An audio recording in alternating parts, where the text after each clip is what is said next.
Hello, everyone. My name is Zulfiqar, and welcome to another episode of Income Investors. With me today is John Whitefoot.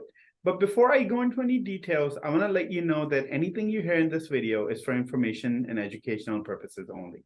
Investing, no matter how safe it sounds, comes with risk. To read more about it, please see the description below. The stock market is in a bull market, with the S&P 500 soaring 25% from its lows in October of 2022. But that doesn't mean that all the stocks are doing great. At the end of the day, the S&P 500 is weighted by market cap, which means that the biggest stock dictate how the index is going to do. For the most part, 5 major tech stocks, including names such as Nvidia, Apple, Microsoft, and Alphabet, are behind what we've seen in S&P 500. Without these stocks, S&P 500 would be essentially flat. Now, if you're looking for a stock that provides consistent dividend growth and strong capital appreciation, and one that is taking advantage of post-pandemic recovery, then look no further than National Retail Properties, Inc. They're traded on New York Stock Exchange under symbol NNN. John? Yeah, thanks, Mo. You're correct. National Retail Properties currently provides an annual dividend of $2.20 per share, or 55 cents per share on a quarterly basis. That works out to a yield of 5.08%. Best of all, the company has increased its annual dividend for 33 consecutive years. That's the third longest track record of all publicly traded REITs. Now, the company generally raises its quarterly dividend in July, so we'll find out soon if this will be the 34th consecutive year in which National Retail Properties raises its dividend. But there's every reason to believe it will. Its core funds from operations in the first quarter was 80 cents, more than enough to cover its 55 cents per quarter payout. As for its share price, National Retail stock is up 7.5% year over year, and more gains are expected, with even conservative Wall Street analysts providing a 12-month share price target of $47.50 to $54 per share. The higher projections would put National Retail Properties stock above its pre-pandemic record levels of around $50 per share. And just to put it all in perspective, with dividends reinvested, National Retail REIT shareholders have enjoyed a 30-year average annual total return of 11.1%. Let's talk a little bit about what National Retail Properties do. What's their business? If you could elaborate a little bit on that, John. Yeah, for sure.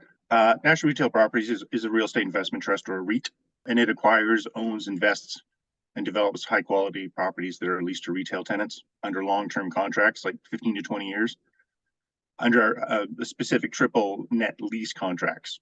And it's the acronym for a triple net lease contract is actually NNN, which is the company's stock ticker. With a triple net lease agreement, the tenant is responsible for all expenses, including real estate taxes, building insurance, maintenance, rent, and utilities.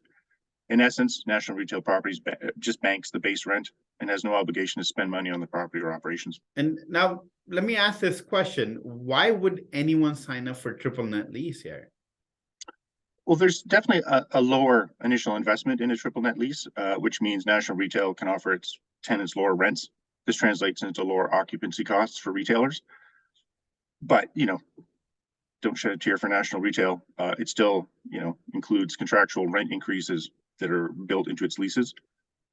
The company's current diversified portfolio is made up of roughly 3,450 properties across 49 states. And it leases its properties to more than 380 tenants in 37 lines of trade. The aggregate, just to put in perspective of like how much space we're talking, the aggregate gross leasable area is approximately 35.3 million square feet. That's equal to around 613 NFL football fields. That's very interesting, John. Let me stop you for 1 second. Do you know, or if you could tell us any well-known tenants that this company has? Oh, yeah, I think anyone watching this would know who their tenants are. Just a few of their big tenants are 7-Eleven, Mr. Car Wash, Sunoco, Walgreens, Chuck E. Cheese, Best Buy, Bob Evans, and Dave & Buster's Entertainment. And again, despite concerns about the retail environment, it's because of this diversified and strong tenant base. National Retail occupancy was excellent. In fact, from 2003 to the third quarter of 2021, National Retail's occupancy never fell below 96.4%. Over the same time frame, the REIT industry's average never rose above 93.7%. And they've only gotten stronger since then. It currently has a pretty high occupancy rate of 99.4%, with an average remaining lease term of 10.3 years. How did they do in the first quarter of this year? Well, again, thanks to their diversified portfolio, National Retail Properties was able to provide consistently strong earnings.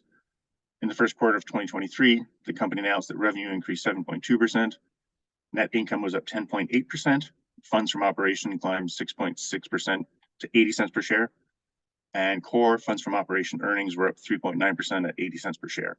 Now, and numbers aside, during the quarter, the company made 156.2 million in property investments, including the acquisition of 43 properties with an aggregate gross leasable area of approximately 275,000 square feet. It also sold 6 properties for 11.9 million, and this generated gains of 6.3 million. All right, John, thank you so much for the insights. When it comes to REITs, location is important, but more important is the quality of tenants. And that's what makes National Retail Properties, Inc. stand out. It has a high quality, broadly diversified portfolio and a strong acquisition strategy. It continues to have high occupancy and rent collection and has a very reliable cash flow. This helps it produce safe and growing high yield dividends and stock market gains. That's it for today, and we'll be back with another exciting income idea soon. If you want to read about John's analysis, you could just go to incomeinvestors.com. In the meantime, don't forget to like this video and subscribe to our channel. Goodbye for now.